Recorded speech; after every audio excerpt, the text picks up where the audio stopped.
I took a subscriber song and turned this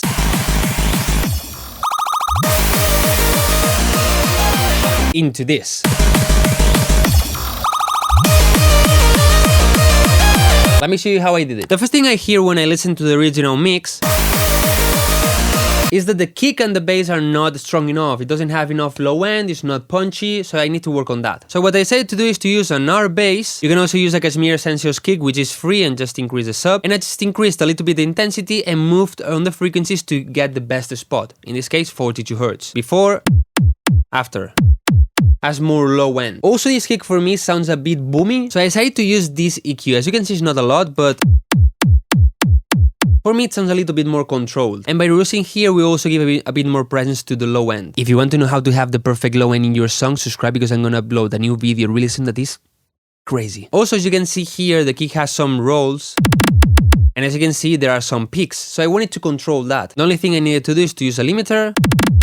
As you can see, it's not reducing that much, but it's controlling those peaks. My advice for the kicks is always to not do a lot of things. If you need to add a lot of processing, then basically change the kick. In this case, it's not my song, I need to do some processing, but even with this, you can see it's really subtle. Trust me, it's gonna be way easier to change it if it's needed, and also it's gonna sound way better. If we continue with the drums, here we have two cymbals. This open hi-hat, and this ride.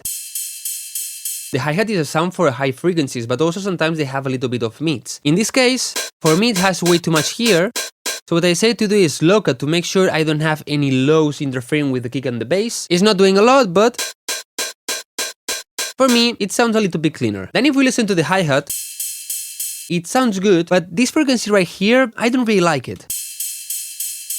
I think it sounds way more controlled like this. Something I recommend you when you're working with drums is to pan them a little bit. This way you open more the stereo, you open more the song, and it sounds more natural, because when you're playing drums, not all the drums are exactly in the center, right? So what I did is take the ride and put it a little bit to the right. And as you can see, the hi-hat is also to the right, but it sounds on the left. What's happening here? Basically, the original stem that this person sent me was already panned to the left, but it was way too much. So what I did is try to compensate it and have it kind of symmetrical compared to the right. Now if we play the kick with the cymbals, the kick is in the center, the ride is a little bit here, and the hi-hat is a little bit here. Then there's a moment on the song that this producer changed from this kick to this one. On this one, I just decided to cut those peaks with a limiter and nothing else. It sounds good. But together with this kick, we have this snare here. For me, the snare sounds pretty soft, pretty in the background, like it's not alive. The first thing I did is, as you can see, add a lot of attack and reduce a little bit the release. This was not enough an attack for me, so I decided to add another transient processor and add a bit more attack, and also reduce a little bit the release. Last but not least, an EQ to just get it on the shape I want. Basically, first we have a low cut, so we make sure there's not any information here. I wanted a bit more strength on the punch, so I increase the mids. Then on the mid-highs, I reduce a little bit to make it sound a little bit cleaner. And it needed more brightness. And last but not least, they have this sidechain. But Wildcrow, why do you add attack to it and then you remove it with the sidechain? Okay, let me explain this. For me, this snare didn't have enough attack, so I decided to add a lot more attack and reduce a little bit the release. With this, what I did is change a little bit the shape of this snare. But we cannot forget that when you mix, you are putting together different sounds, and they need to be working together perfectly. In this case, this snare is together with one kick. This kick has a lot of attack, a lot of punch, and we want that attack to be really clean. So we cannot have a snare that has a really strong attack on top of the kick, because then the kick attack is gonna lose that clarity. If we play them together without the sidechain, every time the snare is playing, there's a lot more attack on the song. So to avoid this, I have this really short sidechain in the snare. As you can see, it's not completely to the max. It's a bit more controlled. We also have this snare and clap, where I also have this short sidechain, not that strong because they don't have that much attack, but we make sure that the attack of the kick is always clean. Let's forget about the drums and go to the synth. First we have this harp that sounds like this. But it used to sound like this. Do you hear those annoying top high frequencies? I don't really want this top one because they are pretty bad, but as you can see, check all this bass that there is here. This is why it's important to always low cut. So what I did is just a low cut to cut all of this and control the highs in this way. And this before and after. Then we have this piano that, well, basically I decided to increase a little bit the volume of it, to give more tension as it's going on the build-up. But if we listen to the piano as it was before, do you hear that it's extremely wide? If we open the Ozone Imager and we check it, especially in the lower notes, as you can see, it goes out of phase. So what I did here is, of course, a low cut to make sure the low end is clean, and then with mid-side mode, I take the sides, I choose it from here, and I cut all of this and reduce a little bit here to make sure these lower notes are not that wide, so they are not out of phase.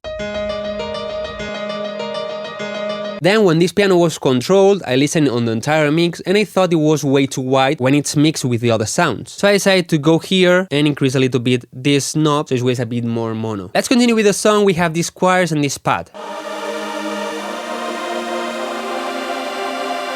They sound pretty bright and strong, right? But they were like this. Way too wide, a bit muddy, not clear, not with presence, not with strength. First thing, the choirs. Way too wide. This cannot be like this. So let's take the choirs and increase a little bit. Then to make them cleaner, just a low cut and basically boosting the highs. Now if we check the pads, had the same problem as you can see, so we also increase it on them. Now it's like this. As you can see, most of the time it's on top, so even if a little bit goes down, there's not a big problem if this is just in some small parts. Anyway, to control it better, I decided to use a bit of mid-side mode again, reducing the sides here. This way is even more controlled. Then let's clean the mids a little bit. Also, this note here was too strong for me. And as you can see, we have a lot of low ends, so low cut. As the low frequencies were still a bit muddy, I decided to use Synth to control them in a more dynamic way. This is not strong enough, especially for this sound that is really strong, really hard, really fast. So OTT, way brighter. And as this pad sounds together with these choirs that are more focused on the mids, we have the bass and we have all the leads that we're gonna focus later. To make sure it feels well, I needed to reduce on the mids, so it's giving more space to the other sounds. Let's focus on the bass line. It sounds like this. Pretty strong and good, right? But it didn't sound like this before. As you can see, I have a smooth high cut and some control on the mid highs. Without this, it has way too much high frequencies, and this sometimes can be good because it can give more presence to the bass, can give more energy to the song and so. But here already we have a lot of sounds. We have the pads, the choirs, we have the leads, the saws, the chords. We have a lot of things going on the highs. So if you remove those high frequencies that we don't need in the mid bass, the highs are gonna be way more clean, there's gonna be more space for the other sounds, and in the entire mix you're not gonna hear that the mid bass doesn't have these high frequencies. If we focus on the leads, just by the waveform you can see that we have like two groups, this and this. These are the ones for the melody, so I decided to work on them together. At the beginning they sound like this. Not bad, to be honest. I decided to control the volumes to have a balance that I liked more, so I did this. Then in the main lead I have this high cut. Those highs are a bit dirty and we have all the synth for the highs. I didn't touch the second and the third leads, and on the fourth I have this EQ. The highs were a bit annoying. More control like this. And the mids were not bad, but I don't need them because I have already sounds covering that space. After this, in the group of these leads, I just have a low cut and controlling a bit this frequency that was too loud. I added some reverb, some delay, and then a final buzz that I'm gonna explain later. Now if we focus on these sounds, I did the same thing. First I control the volumes, then some basic EQs to remove frequency I don't need in each layer. Then in a buzz that I call sauce, I have this EQ, basically removing the lows, removing some of the highs that were a bit ugly, and as you can see I have here also a reduction. Why? This area is where the leads are most important. So if I reduce a little bit there, I'm gonna make sure that the leads have a bit more space, so they're gonna sound more clear. Because in the end, if I need to choose the leads or the sauce, the leads are more important. I need more clarity on them. Then a limiter, and a Synth with sidechain. As I said, for this song the leads are more important than this sauce, so the leads need to be more present. We can use the EQ I did before, but also we can use sidechain EQ with Synth. And if you don't have Synth, if you type Wildcrow EQ sidechain on YouTube, you will find a video with the stock plugins. What's happening here is that the leads are triggering this Synth, and in this area is reducing the frequencies that the leads are more important. As you can see, the difference is not huge, but these small details help a lot in the end. Last but not least, the leads, the sauce, the reverb and the delay go to this bus, where I have an extra OTT, extra EQ, low cutting, giving more presence, and a limiter. So them all together sound like this. Then we have chords. but there's not a lot more to explain here. Volume balance, EQ in each layer, EQ in the bus, and in this case I also use Soothe to sidechain from the leads, not more. If we listen to the original mix,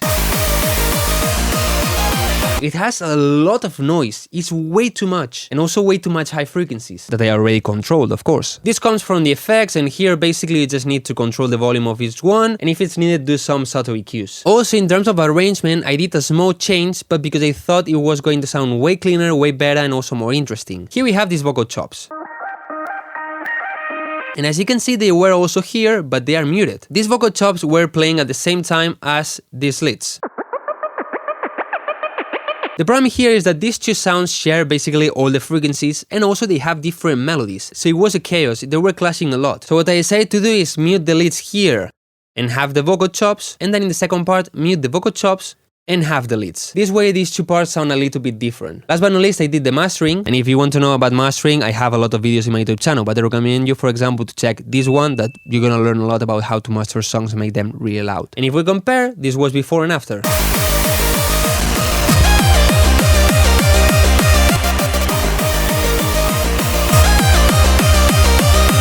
As you can see now, the mix is way more balanced, way stronger, has more clarity, is way cleaner, doesn't have that much noise, and of course as I'm mixing in the stems I cannot touch things, for example like the presets. So I hope you enjoy, I hope you learned something, don't forget to like the video to support, and see you in the next video.